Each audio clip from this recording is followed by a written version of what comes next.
കളിയിൽ ജയിക്കാൻ കഴിഞ്ഞില്ല, തോറ്റുപോയി. പിന്നെ ഒരു വഴിയേ ഉള്ളൂ, കൂവിത്തോൽപ്പിക്കുക. ഇതാണ് CPM-ന്റെ നയം. ഇത് നമുക്ക് കാലങ്ങളായിട്ട് അറിയാം. തിരുവനന്തപുരം നഗരസഭയിൽ വലിയ തിരിച്ചടിയാണ് LDF-നും CPM-നും കിട്ടിയത്.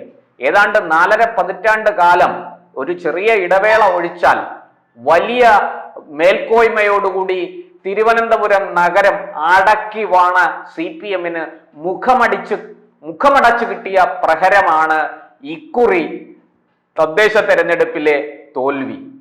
തിരുവനന്തപുരം നഗരസഭയിൽ കേവലം 29 സീറ്റുകളിൽ മാത്രം LDF ഒതുങ്ങി എന്നുള്ളതാണ് സത്യം.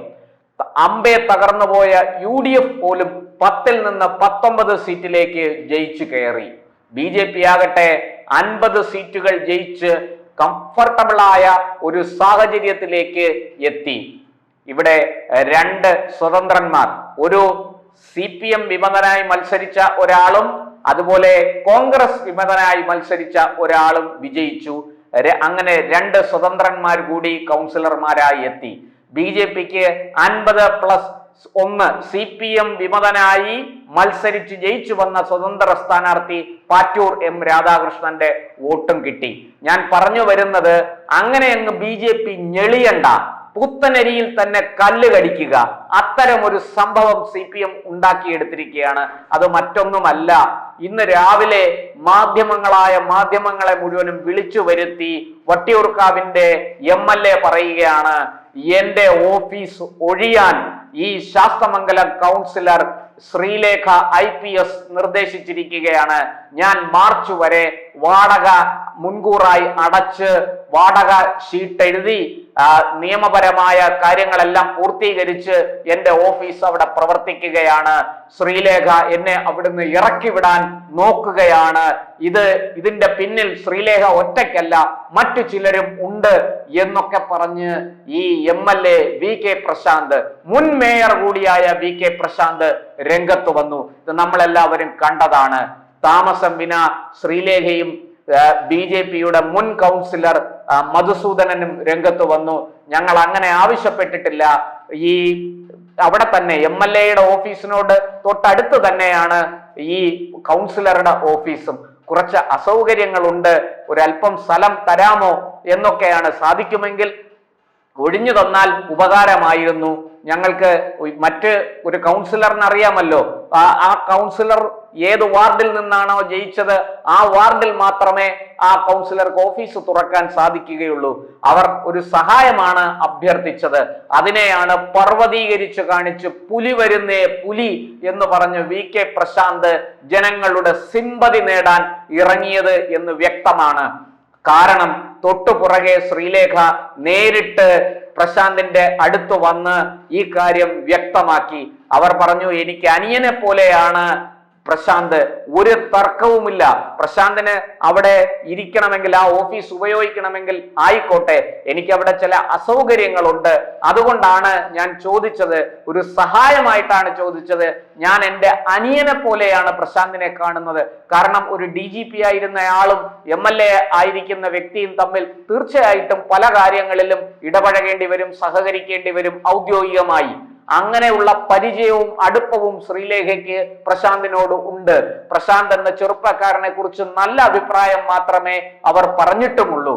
എന്നിട്ടും എന്തിനാണ് ഇടതുപക്ഷം VK പ്രശാന്ത് MLA ഈ കുത്തിത്തിരിപ്പ് ഉണ്ടാക്കുന്നത് എന്ന ചോദ്യമാണ് ഉയരുന്നത്.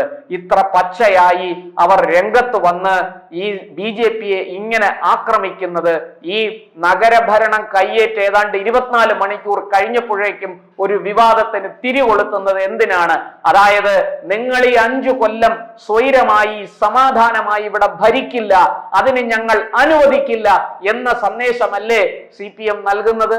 നമുക്കറിയാം, സന്ദേശം സിനിമയിൽ കണ്ടതുപോലെ ജയിച്ചു വന്ന ഈ പ്രതിപക്ഷത്ത് നേരത്തെ ഇരുന്ന, ഇടതുപക്ഷം ഭരിച്ചിരുന്ന കാലത്ത് പ്രതിപക്ഷത്തിരുന്നവർ ജയിച്ചു വന്നപ്പോൾ ബന്ദിന് ആഹ്വാനം ചെയ്ത, ബന്ദ് സംഘടിപ്പിക്കാൻ ശ്രമിച്ച കഥയൊക്കെ നമ്മൾ സിനിമയിൽ കണ്ടിട്ടുണ്ട്. ഇവിടെ അതുപോലെയുള്ള കുത്തിത്തിരിപ്പുകൾ ഉണ്ടാക്കാനുള്ള ശ്രമമല്ലേ ഈ നടക്കുന്നത് എന്നാരെങ്കിലും ചോദിച്ചാൽ അവരെ നമുക്ക് പഴി പറയാൻ കഴിയില്ല. എന്തിനാണ് ഇങ്ങനെ ഒരു നാടകം എന്ന ചോദ്യമാണ് ഇപ്പോൾ ഉയരുന്നത്. Sreelekha IPS DGP ആയിരുന്നയാളാണ്. വളരെ പെട്ടെന്ന് അവരെ ആക്രമിക്കാം, ചെളിവാരി എറിയാം എന്നൊക്കെയാണ് ഈ രാഷ്ട്രീയ കോമരങ്ങൾ കരുതുന്നതെങ്കിൽ നിങ്ങൾക്ക് തെറ്റിപ്പോയി. സംശുദ്ധമായ ജീവിതം നയിക്കുന്ന വ്യക്തി തന്നെയാണ് അവർ. അതുകൊണ്ട് തന്നെ അവർ കാര്യങ്ങൾ വളരെ വ്യക്തമായിട്ട് പറയും. അവർ ഒരു സഹായമാണ് തേടിയത് എന്ന് അവർ തന്നെ പറഞ്ഞിരിക്കുന്നു. എന്തെങ്കിലും അസൗകര്യമുണ്ടെങ്കിൽ ഞാൻ പിന്മാറുന്നു എന്നൊരു നിലപാടും അവർ എടുത്തിരിക്കുന്നു. ഇക്കാര്യത്തിൽ നമ്മുടെ മേയർ ശ്രീ VV രാജേഷ് ഏറ്റവും സുന്ദരമായ, ഏറ്റവും മനോഹരമായ, ഏറ്റവും ഉചിതമായ ഒരു മറുപടിയാണ് നൽകിയത്. അദ്ദേഹം പറഞ്ഞത്, ഞാൻ ഈ വിഷയം കൗൺസിലറോട് സംസാരിച്ചു. അപ്പോൾ കൗൺസിലർ, ഈ വാർത്തകളൊക്കെ പുറത്തു വന്നു കഴിഞ്ഞപ്പോഴാണ് മേയർ സംസാരിക്കുന്നത്. കൗൺസിലർ എന്താണ് നടന്നതെന്ന് എന്നോട് വിശദീകരിച്ചു. അവർ ഒരു സഹായമാണ് ചോദിച്ചത്, ഒരു അഭ്യർത്ഥനയാണ് നടത്തിയത്. അല്ല, അവിടെ പ്രശാന്തിന് തുടരണമെങ്കിൽ തുടരട്ടെ. പിന്നെ വാടക ചീട്ട് ഉണ്ട്, വാടക അടച്ചിട്ടുണ്ടെന്നൊക്കെ ഉള്ളത് പറയുന്നത് എനിക്ക് അറിയില്ല. അത് ഡോക്യുമെന്റുകൾ, രേഖകൾ നോക്കിയാൽ മാത്രമേ പറയാൻ കഴിയുള്ളൂ. ഞാൻ തീർച്ചയായിട്ടും അത് പരിശോധിക്കാം, വേണ്ട നടപടി എടുക്കാം. അവിടുന്ന് ആരെയും ബലമായിട്ട് ഒരിടത്തുനിന്നും ഇറക്കി വിടാനുള്ള ഒരു താല്പര്യമോ അല്ലെങ്കിൽ അത്തരത്തിലുള്ള ഒരു നിലപാടോ ഈ കൗൺസിലിനില്ല, ഈ ഭരണസമിതിക്കില്ല എന്ന് മേയർ വ്യക്തമാക്കി കഴിഞ്ഞിരിക്കുന്നു. മാത്രമല്ല, ശ്രീലേഖ IPS തന്നെ നേരിട്ട് ഈ പറഞ്ഞതുപോലെ VK പ്രശാന്തിനെ കാണുകയും മാധ്യമങ്ങളുടെ മുന്നിൽ വെച്ച് തന്നെ കാര്യങ്ങൾ വ്യക്തമാക്കുകയും ചെയ്തു. മുൻ കൗൺസിലർ കൂടിയായ മധുസൂദനൻ രാവിലെ തന്നെ അദ്ദേഹത്തെ കുറിച്ച് ആർക്കും ഒരു എതിർപ്പും പറയാനില്ല. വളരെ നല്ല കൗൺസിലറാണ് അദ്ദേഹം. കവടിയാറിൽ മത്സരിച്ച് KS ശബരിനാഥിനോട് പരാജയപ്പെട്ടയാളാണ്. എങ്കിലും അദ്ദേഹം ശ്രീലേഖ IPSന്റെ സഹായത്തിന് ഓടിയെത്തി. അദ്ദേഹം പറഞ്ഞു, ഇങ്ങനൊരു ഇത്തരത്തിലൊരു വിവാദത്തിന്റെ ആവശ്യമേ ഇല്ല. അവർ വളരെ സൗമ്യമായിട്ടാണ് ആവശ്യപ്പെട്ടത്. എനിക്ക് സ്ഥലപരിമിതിയുണ്ട്, അതുകൊണ്ട് ഈ ഓഫീസ് കിട്ടിയാൽ ഉപകാരമായിരുന്നു. ആ അർത്ഥത്തിലാണ് സംസാരിച്ചത്. പിന്നെ എന്തിനാണ് പ്രശാന്ത് ഇത്തരത്തിലൊരു വിവാദം ഉണ്ടാക്കുന്നത് എന്ന് മനസ്സിലാകുന്നില്ല. മാത്രമല്ല, ഈ ഇടതുപക്ഷത്തിന് പക്ഷം പിടിക്കുന്ന നമ്മുടെ മാധ്യമങ്ങൾ രാവിലെ മുതൽ പരമാവധി ഈ വിവാദത്തിന് തിരികൊളുത്തി.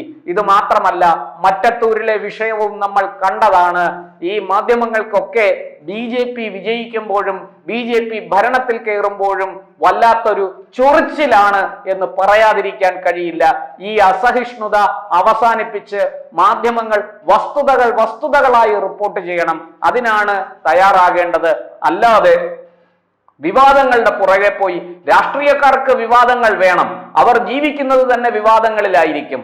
അത് ആര് ചെയ്താലും, CPM-ഓ കോൺഗ്രസോ BJP-യോ ആര് ചെയ്താലും അതിന് കുടപിടിക്കലല്ല മാധ്യമങ്ങളുടെ ജോലി. മറിച്ച് യഥാർത്ഥ വസ്തുതകൾ റിപ്പോർട്ട് ചെയ്യേണ്ടതാണ്. എന്തായാലും ശ്രീലേഖ നേരിട്ടെത്തി പ്രശാന്തുമായിട്ട് നേരിട്ട് മാധ്യമങ്ങളുടെ മുന്നിൽ വെച്ച് സംസാരിച്ചതോടുകൂടി ഈ പടക്കം നനഞ്ഞ പടക്കമായി പോയി, വെറും ഒരു ഓലപ്പാമ്പായി പോയി ഈ വിവാദം. ഇനിയെങ്കിലും ഇത്തരം വിവാദങ്ങൾ ഉണ്ടാക്കുന്നതിൽ നിന്ന് CPM-ഉം അതിന്റെ MLA-മാരും ഒഴിഞ്ഞു നിൽക്കുക, അല്ലാതെ മറ്റൊന്നും പറയാനില്ല. ഇപ്പോൾ ജനം നൽകിയ തിരിച്ചടി നിങ്ങൾക്ക് വരുന്ന നിയമസഭാ തെരഞ്ഞെടുപ്പിലും അതിനുശേഷം നടക്കാൻ പോകുന്ന തെരഞ്ഞെടുപ്പുകളിലും അതിശക്തമായി തിരിച്ചു കിട്ടാതിരിക്കാൻ നിങ്ങൾ തന്നെ ശ്രദ്ധിക്കുക, അല്ലാതെ മറ്റൊന്നും പറയാനില്ല ഇക്കാര്യത്തിൽ.